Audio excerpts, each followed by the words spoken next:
Okay, we are live on YouTube. There will be a bit of dead noise for a moment while we send out our links so that our friends and family and those who are viewing can come and join us. We will just be a moment.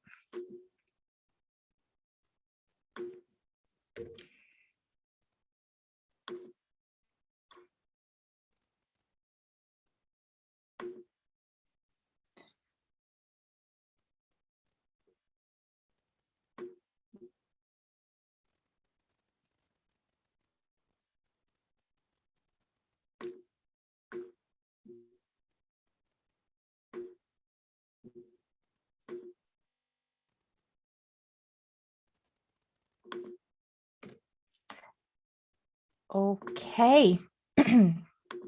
So, welcome to 21st Century Saints, a podcast for members of the Church of Jesus Christ of Latter-day Saints and those who are affiliated with us and those who are adjacent to us for Latter-day Saints in the United Kingdom and around the world. I'm Jane Christie. I'll be your host tonight, and this is my co-host, Alana Wilson-Bryce. Do you want to say hi? Hi. I just have to state that for a moment I forgot we were live and I was sitting pulling faces on the camera. So I apologise for that. Yeah, well, we were recording. Oh, fantastic. That's my connecting face when we're connecting on video chat. It all happens live. Viewers, for those who were with us earlier this evening, we wholeheartedly apologise. I had some internet connectivity issues, so we had to cut the broadcast short. I do apologise, but what we're going to do is we're going to just a do-over, but we're going to maybe fly through a little bit faster because I don't know, Alana, did you feel like we were talking too much? You know, this is absolutely. When we had the internet issues, I kind of went back to look at how long we'd been talking. I was like, 45 minutes, and we were really not talking about everything that we should have been in those 45 minutes. And yet, here we go again, doing the same thing. That's what makes us unique, right? So not a polished podcast. This is real life, exactly. So thank you for your patience, everyone. We really do appreciate it. Okay, so we were going to kick off tonight. First of all, I'm actually kind of glad that we're doing this over because we really do need to put out a content warning at the beginning of this episode, because we're talking about some things that may be a little bit triggering, a little bit problematic for members of the LGBTQ community and those who are allies. So just to sort of stress that, you know, some things we're going to be talking about church policies and things like that. Okay, so with that, first of all, Alana, we were talking earlier about the Gospel Library app and how reading is not necessarily your thing. Would you like to talk about that for a little minute? Yeah. So just reading was my thing when I was younger, but during life experience and mental health and various things, my concentration is not the best. So a book really has to grip me from the start in the first few pages for me to continue reading it. And I've found myself reading a book in 2 or 3 nights, which is not like me. But if it doesn't grip my attention, it can take me months, sometimes a lot longer to read. So yeah, it's not something that, you know, like yourself, who just soaks and laps everything up. And I would love to be that way, but I'm not. And I have to accept that that's not who I am. But I am working on it. I do hope to try and build my reading a little bit, just because there's so much that I want to look into. There's so much that I want to read about. And obviously I have to read to be able to do so. Yeah, so I mean, it's a skill, absolutely. But you know, we've spoken about this before, that you feel a lot of a lot of sort of shame or guilt around the fact that reading is something that you are just not really feeling like you're able to give any concentration to. It's you know, even when we're having a conversation, it can sometimes be a bit tough. And so I just wanted to honor the fact that you're honest about that, and that it's, you know, we will assume that everybody is really comfortable with reading. There are all kinds of reasons why, and not just literacy, which is, you know, obviously going to be one of the most common barriers, but reading at different times of people's stages in life. I mean, give me an audiobook. I've discovered a newfound love for podcasts. Woohoo! Yay! What's the odds of that? Here we are. Any good ones you found recently, Alana? Yeah, quite a few. I won't necessarily mention right here, right now. Yeah, but you can mention us. like give me something that I can listen to, and I'm there. Well, I say I'm there, depending on the book. So, you know, if things are more available in listening for them without it costing an arm and a leg, is that just a Scottish term? No, that works. I think that's so. Yeah. You know, absolutely. I would probably listen to more books if I could get them on audio. Okay, well, I'm going to really put this to the test. Okay, everyone, close up on Alana's face. For those who are listening, I'll come a bit closer. Read what you will from the silence. Okay, if I were to tell you that there's a button that you can press on the Gospel Library app and in the scriptures that will read it to you in audio form. I know the scriptures are available in that, yes. Scriptures are not my thing. Being completely honest, they're not my thing. I guess the language is so dated. I apologise if that offends anyone. But that's just my opinion. I don't really think like Alma is going to take it super personally that you're like, no, I mean, like, if some people are like, how dare she say that about the scriptures? But you know, it's not my kind of idea of reading a good book.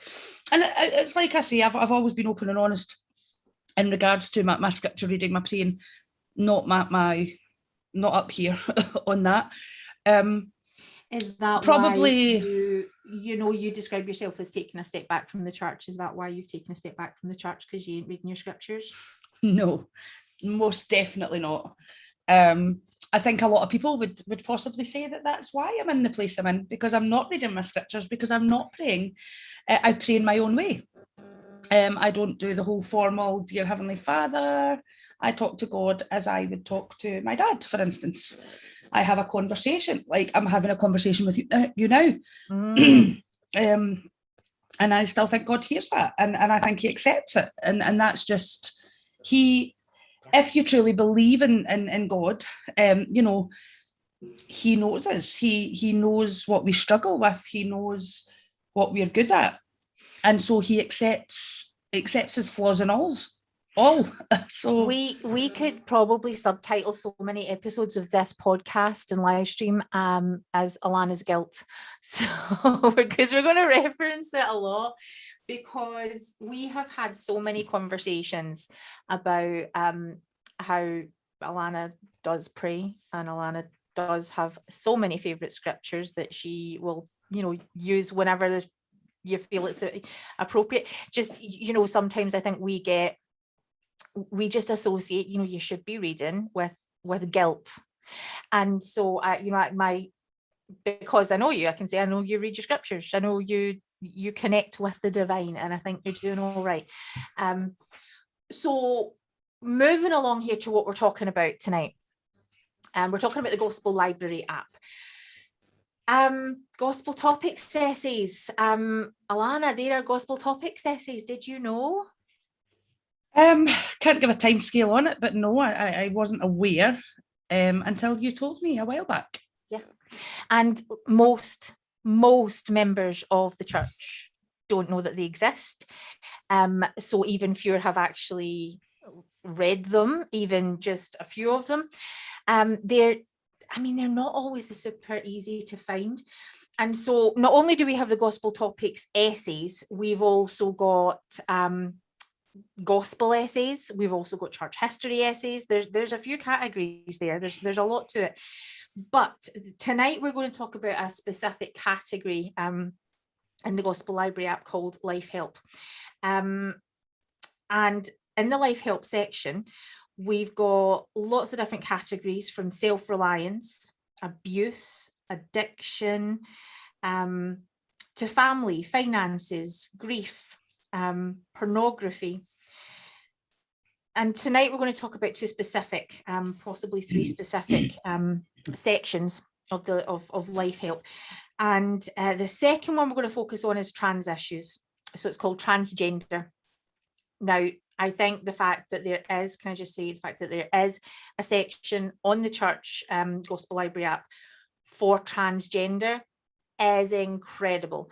But we're going to start off with the category, the section that's entitled same-sex attraction.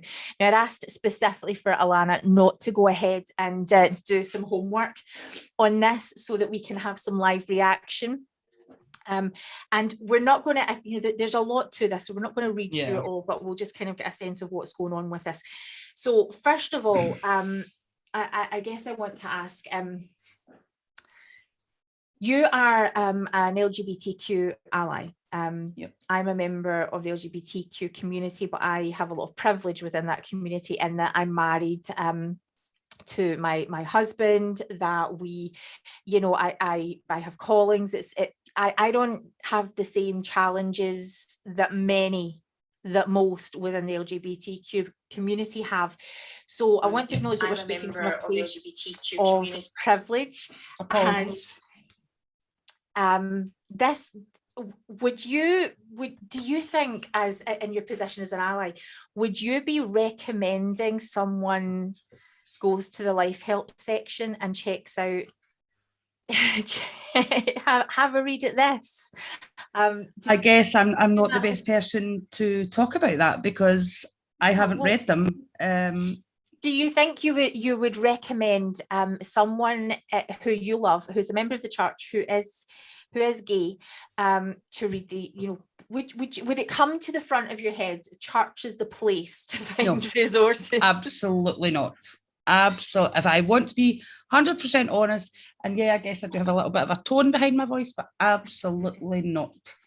Because I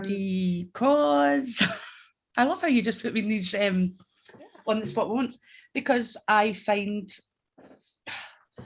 I try to say this with the most love in my heart, but I find a lot of what the church teaches about it in the past, as I say, I've not read these, so I can't comment on what these say. It can be very damaging,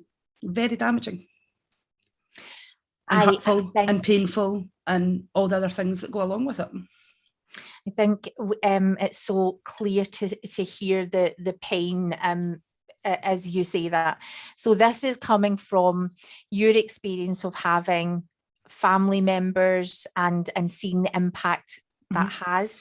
And those, I mean, I've got family members who have experienced being in the LGBTQ community within the church and out with, and there's still pain that comes along with that. Don't take away from that, the pain doesn't only come from people within the church. I've seen pain in members of my family out with the church of not wanting to be true to themselves through the fear of what others may think. So I won't take away from the fact I'm not totally pointing the finger at the church. In regards to that, it very much happens to people out with the church as well, because of the way that we've been conditioned and the I'm not finding my words again, and the way that we've been raised to view people of the LGBT community. LGBTQ community, sorry. Yeah, we know there are huge stigmas and barriers in society. We know this. I'm going to talk about some stats a little bit later on, but excellent. What I'd like to do is just jump right in here. So the category that we're starting off with is called same-sex attraction, which, for people who are not aware, this is not a great term to use in reference to people in the LGBTQ community. Traditionally in church, we've really struggled to use the word lesbian, gay, transgender. We've used this term same-sex attraction to not talk about homosexuality. I have loved seeing that the prophets and apostles are now using these terms. So that's, you know, there's progression there, but just initially it's a bit of a barrier to, you know, if I'm sort of saying, you know, you can have a look at the same-sex attraction section, and that's not how most people in the LGBTQ community will identify, and can be offensive. So did we say, I'm just not sure if we said at the start of this one that you know, I'm keeping an eye on YouTube, and we have a few more viewers than last time, which is excellent. Okay, nice. So just be mindful that if anyone has any comments, please pop them in. We will address any comments or questions that anyone has. So feel free to pop down your thoughts, because we'd love to hear from you. Thank you for that. Thank you for that reminder. So the first section in this it says, "Does God love me?" Wow, why would someone have to ask that question? That pains me, actually. Because I mean, I guess if you take it from an atheist point of view, you know, they don't believe in God anyway. But for someone who does have a belief on within a higher being, you know, some people say higher being, divine, God, you know, many names. It's hard that someone would even, like you say, have to question that. That is painful to me, that anyone would have to. Now, I could be honest. I again, through life experience, and as I say, I keep reminding people that, you know, we will get to a point where we'll talk about my life experiences. There was a time where I questioned, does God truly love me? You know, because of the things that I went through in my life. You know, how can a God love me but cause so much pain and hurt? And obviously I've come to a better understanding of that now. So, but that, because I've experienced it, it's painful to me to think, why should anyone have to doubt God's love for them? Yeah. So the answer to that question, I love, is just very, very simply stated: God loves you completely. And I want to just highlight that God loves you completely. This section quotes from President Uchtdorf, who talks about how God loves every one of his children, and it's lovely. Quote: "God loves all of us. He loves those of us of different faiths, those of us without any faith. He loves those who suffer. He loves the rich and poor alike. He loves people of every race, every culture, the married or single, and those who experience same-sex attraction or identify as gay, lesbian, or bisexual. And God expects us to follow his example." This first section here is just, I think, is sweet and lovely and inclusive, and isn't actually necessarily a specific message to LGBTQ. The second section goes on to ask, do I belong as a member of the church? And again, we just need to honour the fact that that's a question that has to be asked, because absolutely. You know, again, questions that I've heard people of the LGBT community ask and portray: is there truly a place in the Church of Jesus Christ of Latter-day Saints for me?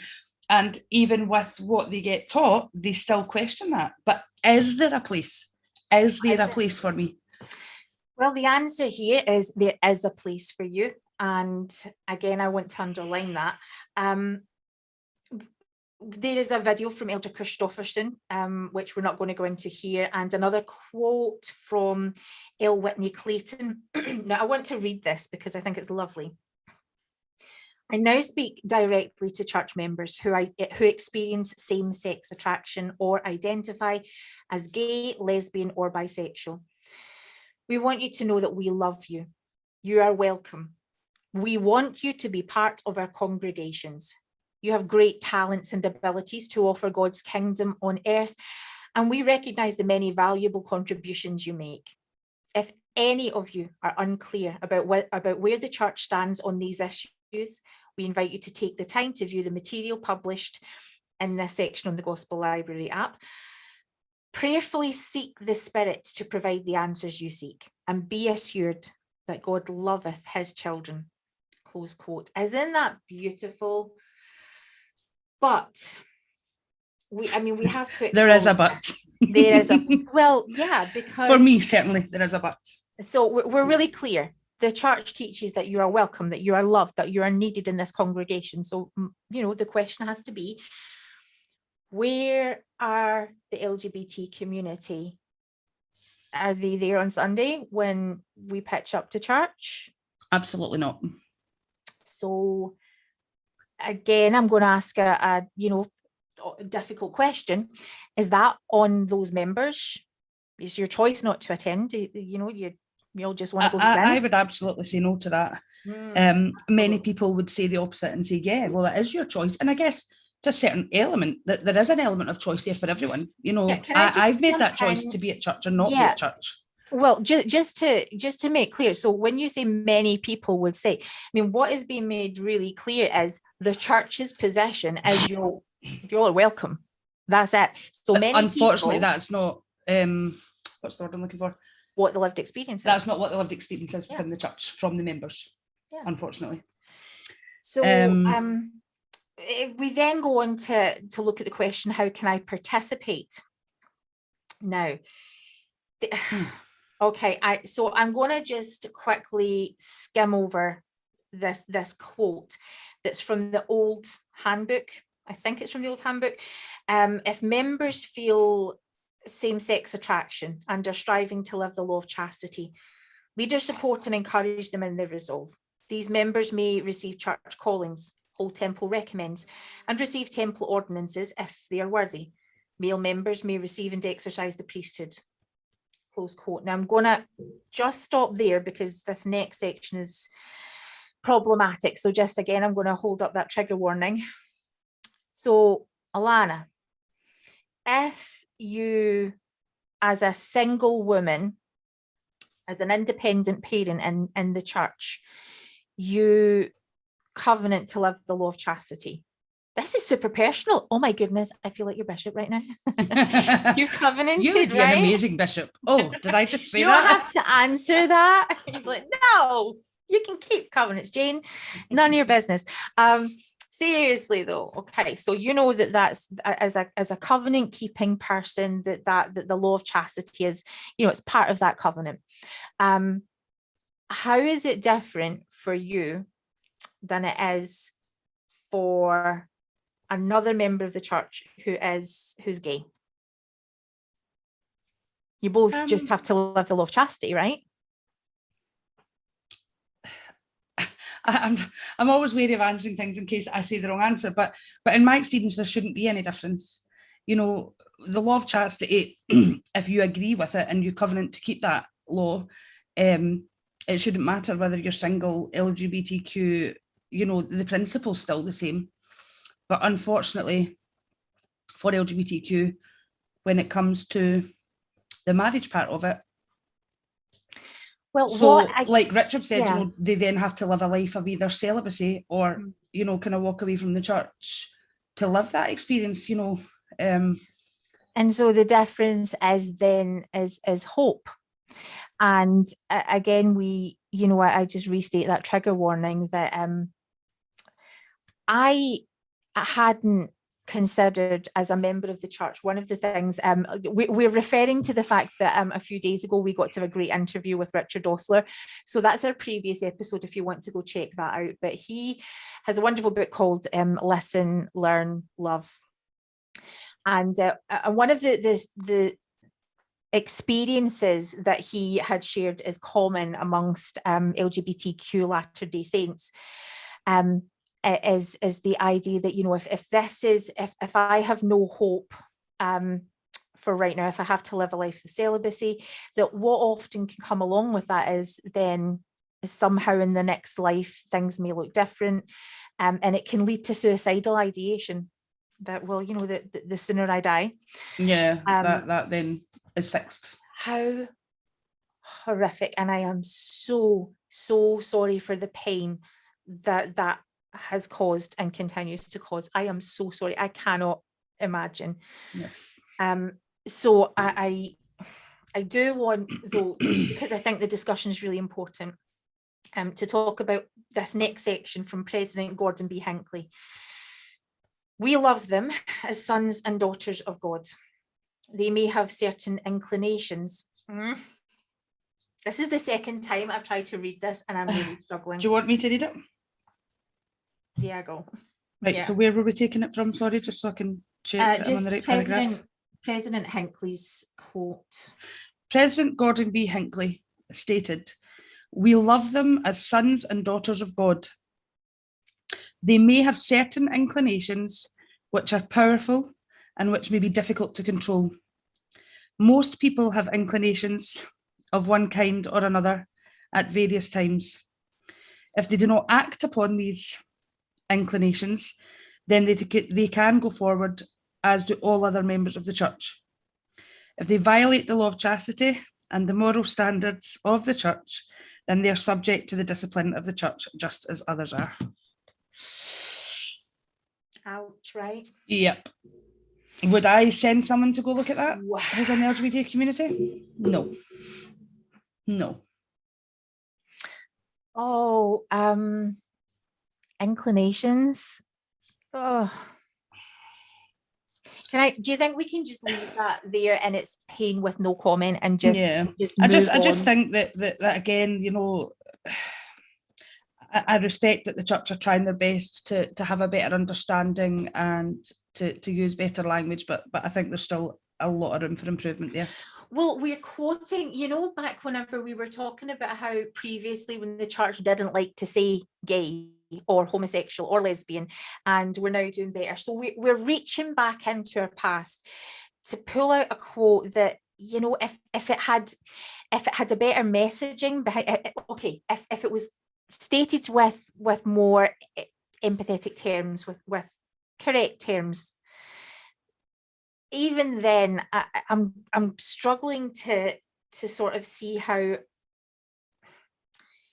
again, when we talk about the law of chastity, it's a very straight person issue. Absolutely. Okay, because I can get everyone. married and still be in good standing in the church because I'm a straight person. Yeah, so when I say it's a straight person issue, I mean it's easier to live for straight people. Because we have that hope of marriage one day, right? Sorry, but I just say it like I see it. You know, it's so then we have this section, you know, about church discipline, and I guess because I have personal experience of colleagues who have received church discipline, which for those who are not members of the church includes excommunication for being gay, despite living the law of chastity, just for that one thing, which isn't supposed to happen, but you know, it has. And I guess I'm just really aware of the pain, and I think that's what we're talking tonight. We don't necessarily have to take a deep dive into, you know, what the doctrine is and how, you know, what our feelings about that doctrine is, but just to be able to understand that, okay, here's and this acknowledge, and it hurts, and acknowledge. I mean, I'd say this, and I think we've talked about it before, is that you know, I haven't got that lived experience because I am a straight person.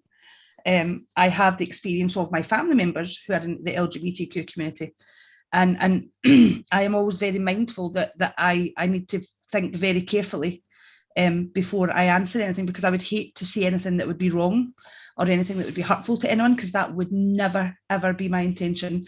And I just feel I've got to state that if I said anything that maybe someone didn't agree with, it's not because I'm saying it to hurt. It's not because it's maybe just something that I don't have that full understanding of yet, which is why I'm talking about these things and why I'm trying to speak to people of the LGBTQ community to try and have a better understanding, and especially within the church, out with the church as well. As I say, I have family members who have never been in the church, but to try and understand what people's experience of living that in the Church of Jesus Christ of Latter-day Saints. So the next section asks what causes same-sex attraction and makes it clear the church does not take a position on the cause of same-sex attraction. Now, I think there are sort of two things I'd like to emphasize about this. First of all, the church doesn't take a position. It is helpful to state when we get well-meaning members who start speculating. That was my thoughts exactly. We're on the same wavelength, sweetheart. Yeah, so from that point of view, it's helpful, but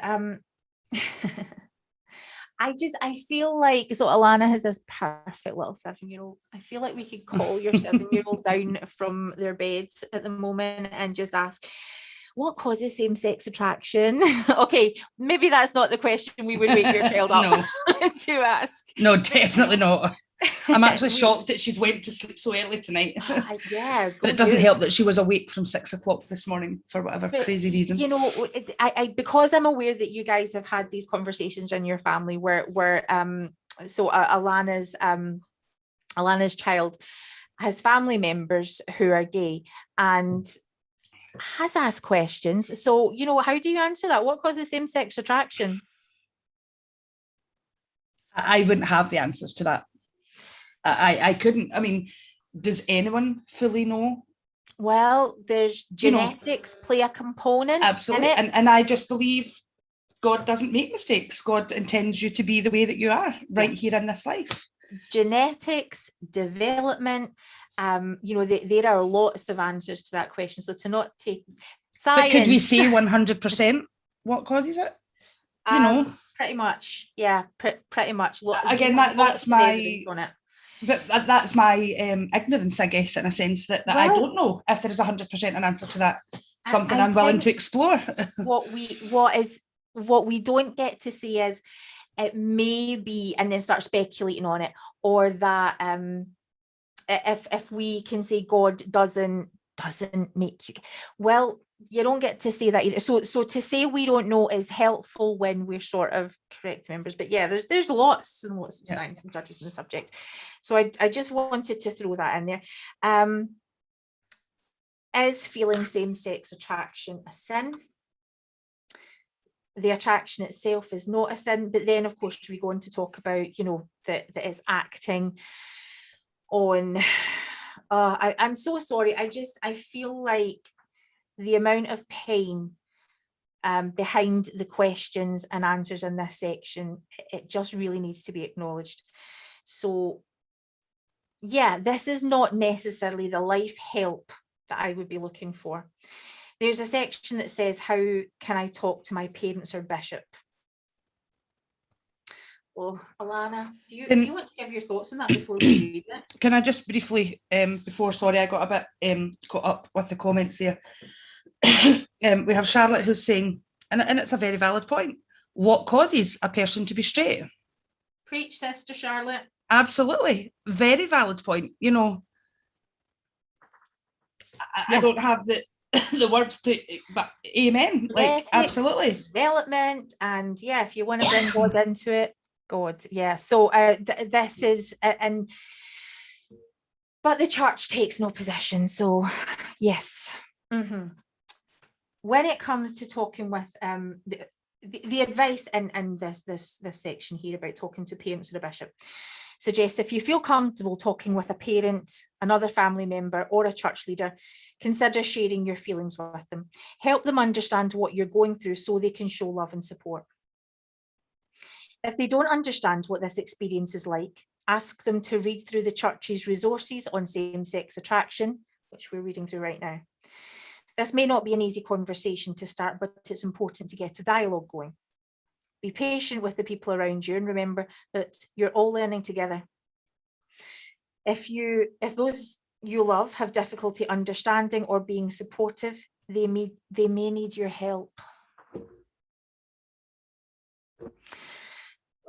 Because you won't have anything else to try and figure out. You have to also help others understand the complexity of what you're going through. I'm sorry, my heart is hurting right now. I just have to apologise in my coughing escapade there due to allergies. I've kind of like lost track of where we're at. I was kind of listening, so but I'm not sure where we're at. This section is about... Yeah, this section is about speaking to parents or a bishop. I find it okay. interesting that the title is about parents and bishop, because often it's going to be teens who are, or young adults who are reading this section. So I would respectfully suggest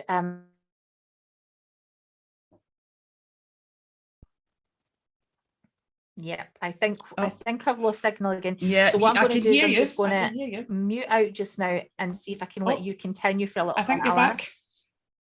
Oh, you can hear fine. Well, yeah, okay. I can hear you, and you've unfroze. That's You were fine. frozen a minute ago, but for now you're with I me. do apologise for the technical issues we're having tonight.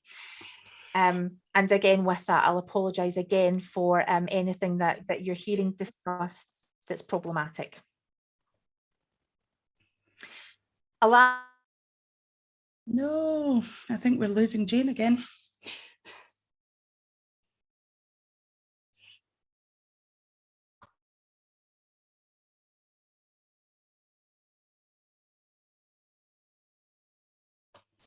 If you can just bear with us again. We had some technical issues before due to internet. I'm unsure of whether we're going to get Jane back or not.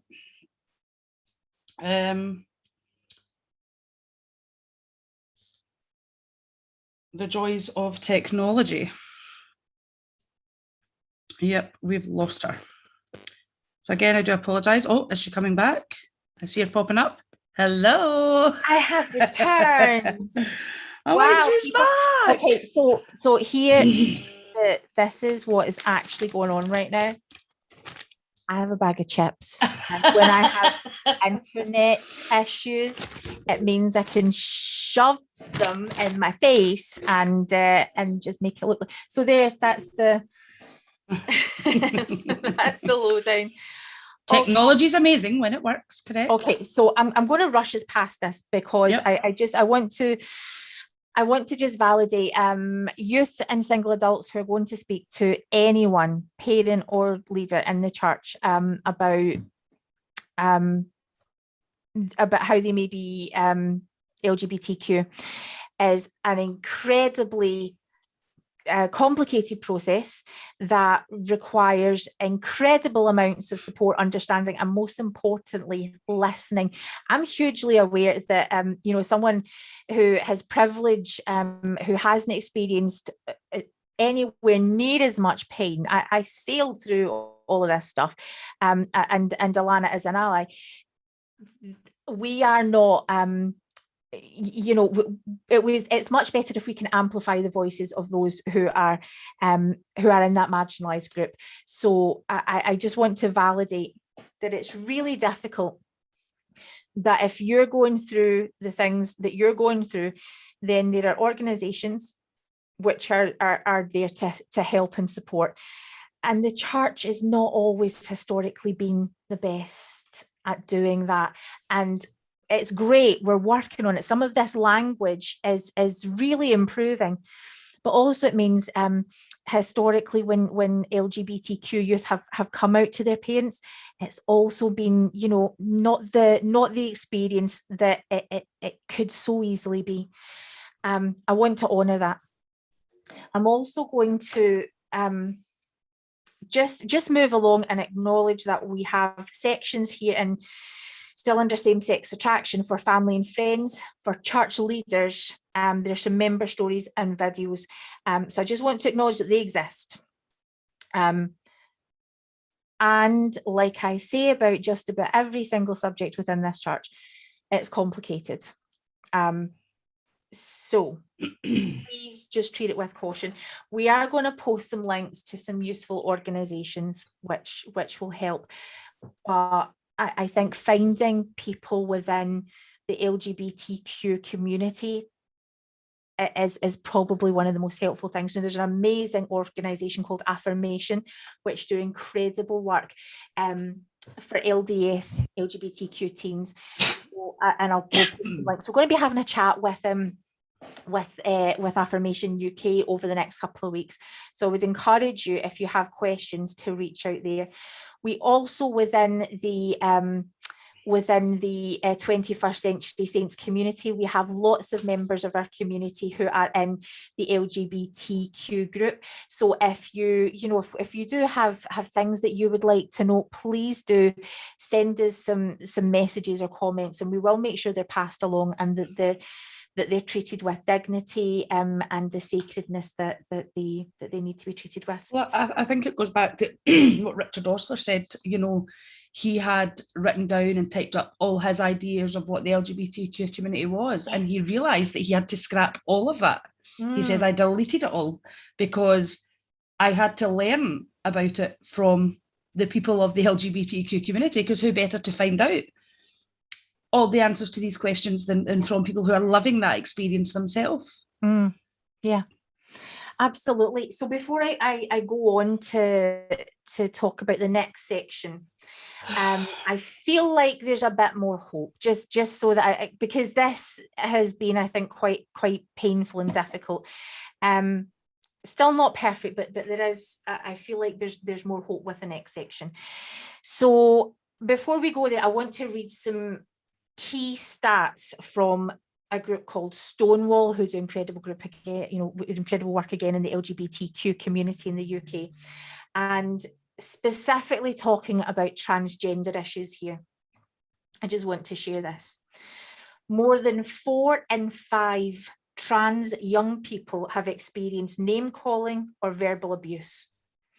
3 in 5 have experienced threats and intimidation, and more than a third, 35% of trans young people have experienced physical assault. More than 1 in 4 trans young people have attempted to commit suicide, and 9 in 10 have thought about it. 72% have self-harmed at least once. 2 in 5 trans people have been attacked or threatened with violence in the last 5 years. More than 2 in 5 trans people have never disclosed to anyone at work that they are trans. Almost half of trans people in Britain have attempted suicide at least once. 84% have thought about it. More than half have been diagnosed with depression at some point. I want to let those stats just speak for themselves for a moment, and just take a moment just to honour the pain and the experience of people who are experiencing gender dysphoria, and really encourage members of the church to educate ourselves on the subject. The section here in Life Help called Transgender, this is a new one. This is the one that Richard Osler in his interview with us last week referred to. So it's new, and the first part here says understanding yourself. What does transgender mean? Does God love me? How does the church define gender? If I'm faithful enough, will my experience of gender incongruence go away? There are these beautiful questions that are framed. I love this answer, quote, experiencing gender incongruence, gender dysphoria, is not a measure of your faithfulness. I think that's just something really important I want to underline. The next section is about supporting those who are transgender. How can I support someone who self-identifies as transgender? And I want to read this. Quote, Elder Ronald A. Rasband taught that people who experience transgender feelings need to be encircled in the arms of their Saviour and know that they are loved. So often the Lord calls on us. He expects us to be his welcoming, loving arms. We need to encourage their friends to do the same. Talking about feelings of gender incongruence can be difficult and confusing. Your loved one may not know how to talk to you about it. You may sometimes feel inadequate. Although you may not always know how to respond to the struggle someone else faces, you will not regret reaching out with love and understanding. If you're worried or feel grief in this situation, know that you are not alone. The process of grieving may take time. There is some absolutely beautiful language in this section. Again, I want to point out that there are things there that are problematic. For me, supporting trans members of my family, I don't think that I would suggest necessarily, okay, here's a really great resource for you to have a look at. I would suggest that if members use this resource, they do so prayerfully and consider the feelings of those that they're supporting is the most important thing. Alana, talk to me, having had this conversation tonight about what some of those resources are, talk to me for a moment about how you feel. Has it made you feel any different about the church's stance on LGBTQ issues, or? That's quite a difficult question for me, to be honest, because I wouldn't say that just, from, spending an hour going through that I could fully answer that question. Obviously, a lot of this goes a lot deeper than me, than just, trying to be supportive of the LGBTQ community, because as I say, I have family who have been through it. I think, like we've said, that there's a lot of problematic stuff still in there, which could still be quite hurtful and painful for people to read. But I also think that too often, these things are here now. Now, again, in my ignorance, I didn't know these things existed in the Gospel Library. I didn't, until you pointed them out to me. But I think that we as church members, there needs to be better education within the church. I know that the leaders higher up are starting to speak out more about it, but for me, it's not enough. It needs to be getting discussed in our wards. Now, whether that be in a Sunday setting or out with a Sunday setting, I can't see what would be right, what wouldn't be right. But I just think if members could, I guess it was said before, practice what is being preached, to love people. I still go back to Richard's, listen to their experience. And I always love to talk about validating people's experience, whether we agree or not, because I keep going back to it, that experience is real for that person.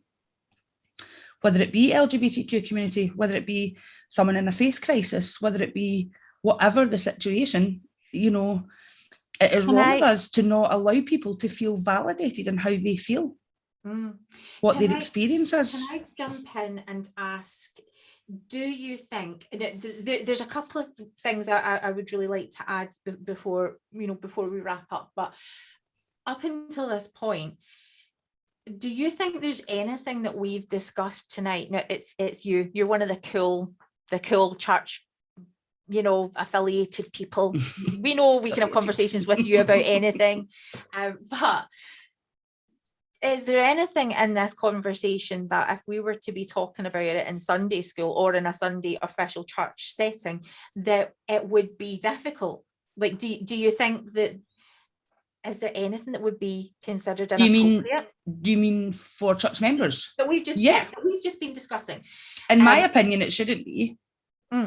But in my opinion of church members, because like we've talked about before, it makes them feel uncomfortable. And we don't like to feel uncomfortable. But is it okay to feel uncomfortable?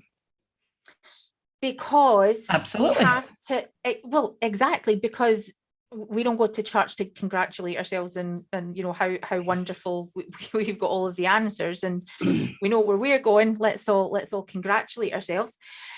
We're talking about how we need to do and be better. We're talking about okay, we have these resources, but they are still going to hurt.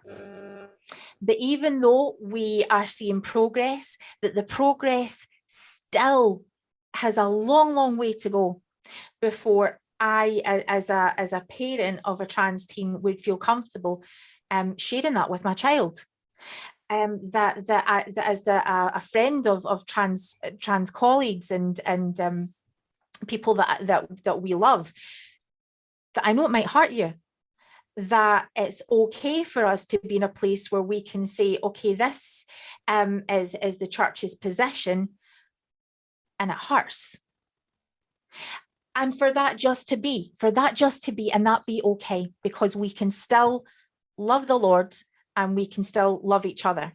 We're still following those first two great commandments. Isn't love the key?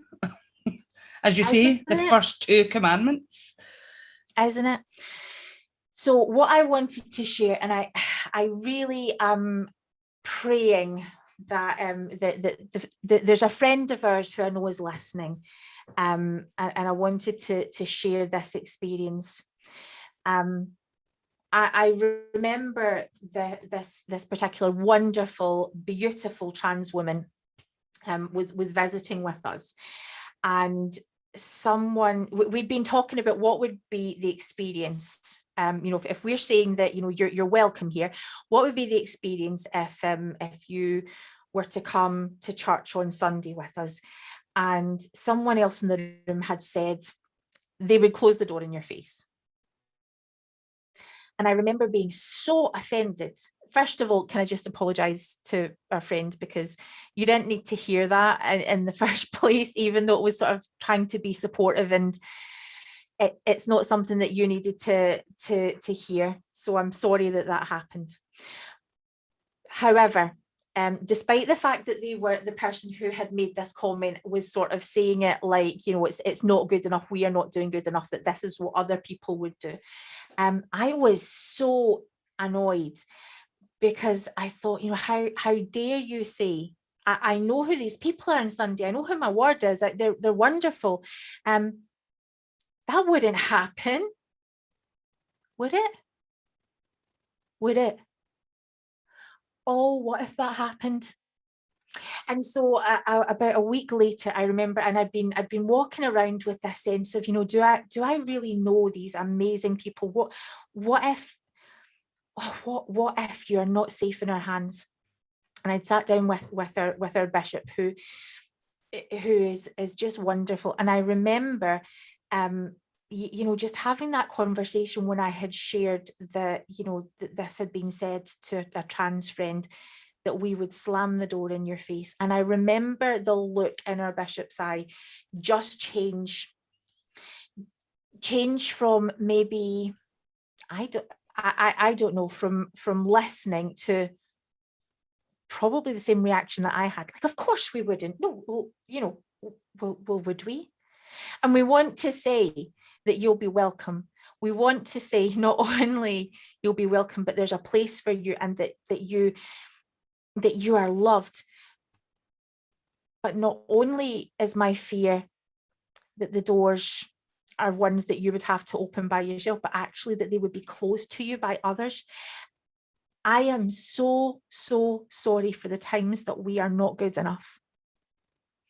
And I'm so happy and proud that I know so many members of our church who are better, who I know that my LGBTQ child is safe in your hands. I don't want the damage to outweigh the good and the love that they can experience.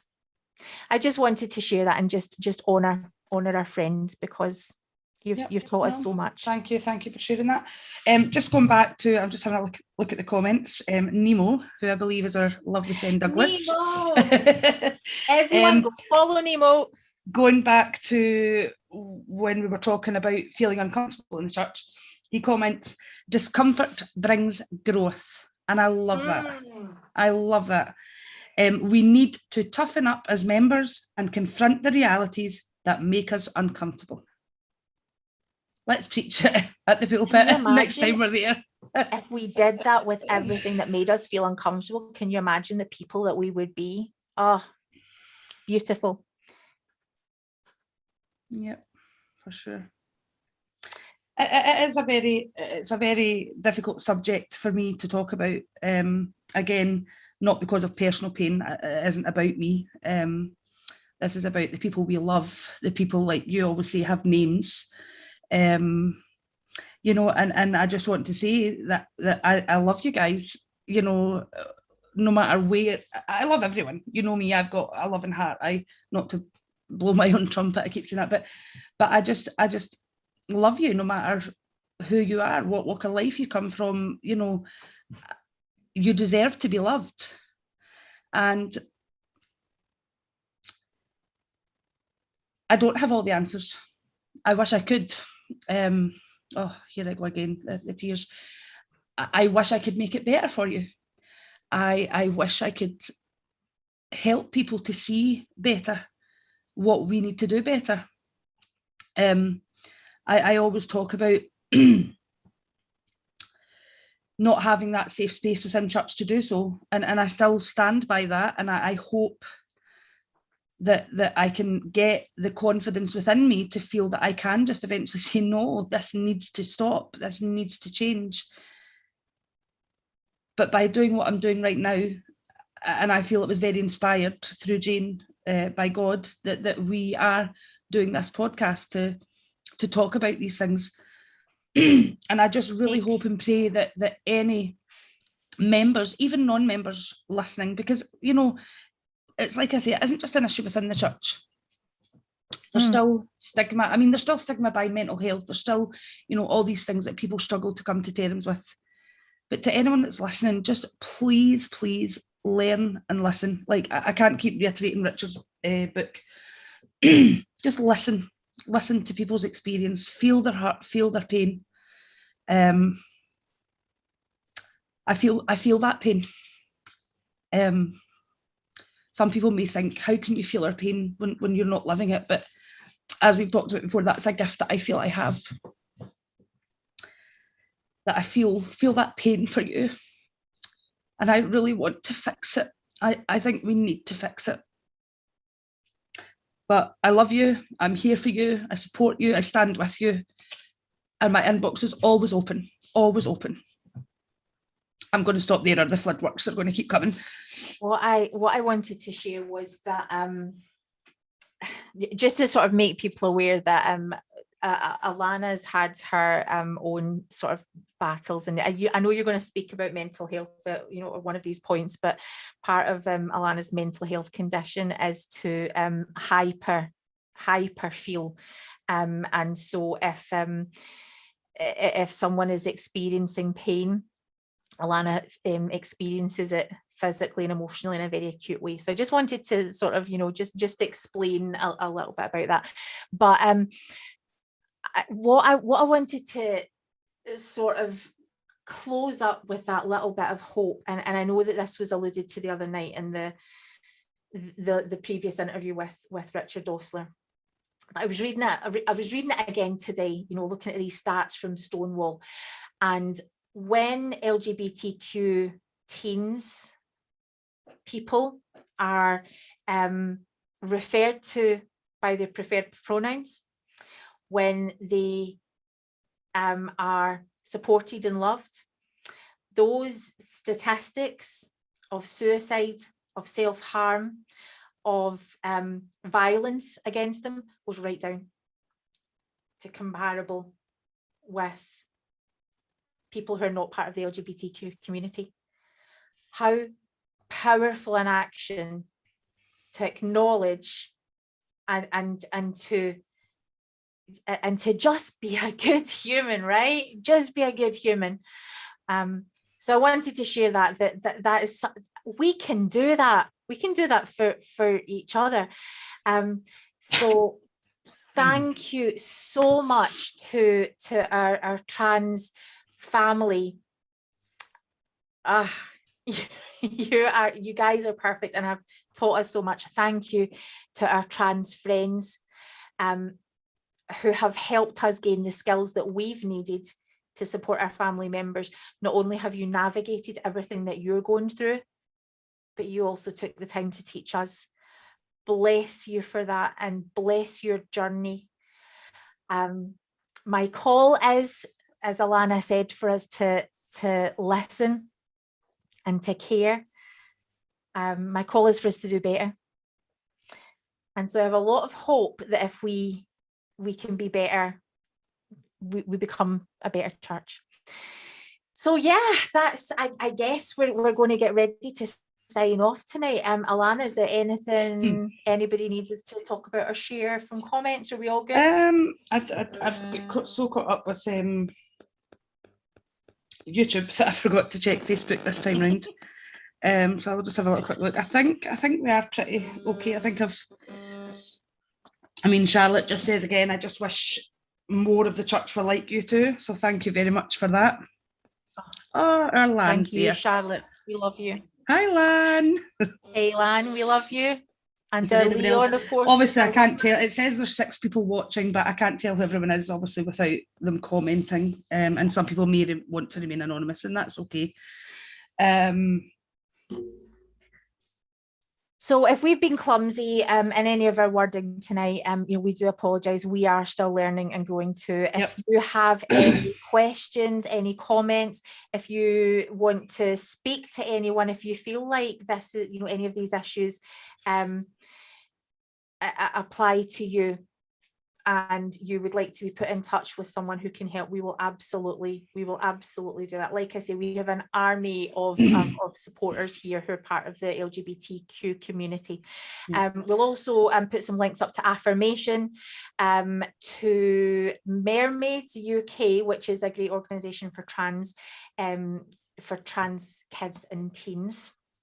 And just anything else that you find helpful, please let us know, and we will put those up as links on the show notes. And just one final thought, just when you said there about, if we've been clumsy at all, I will not be offended to anyone who feels the need to lovingly correct me in anything I've said, or to have me look at a different way of looking at it.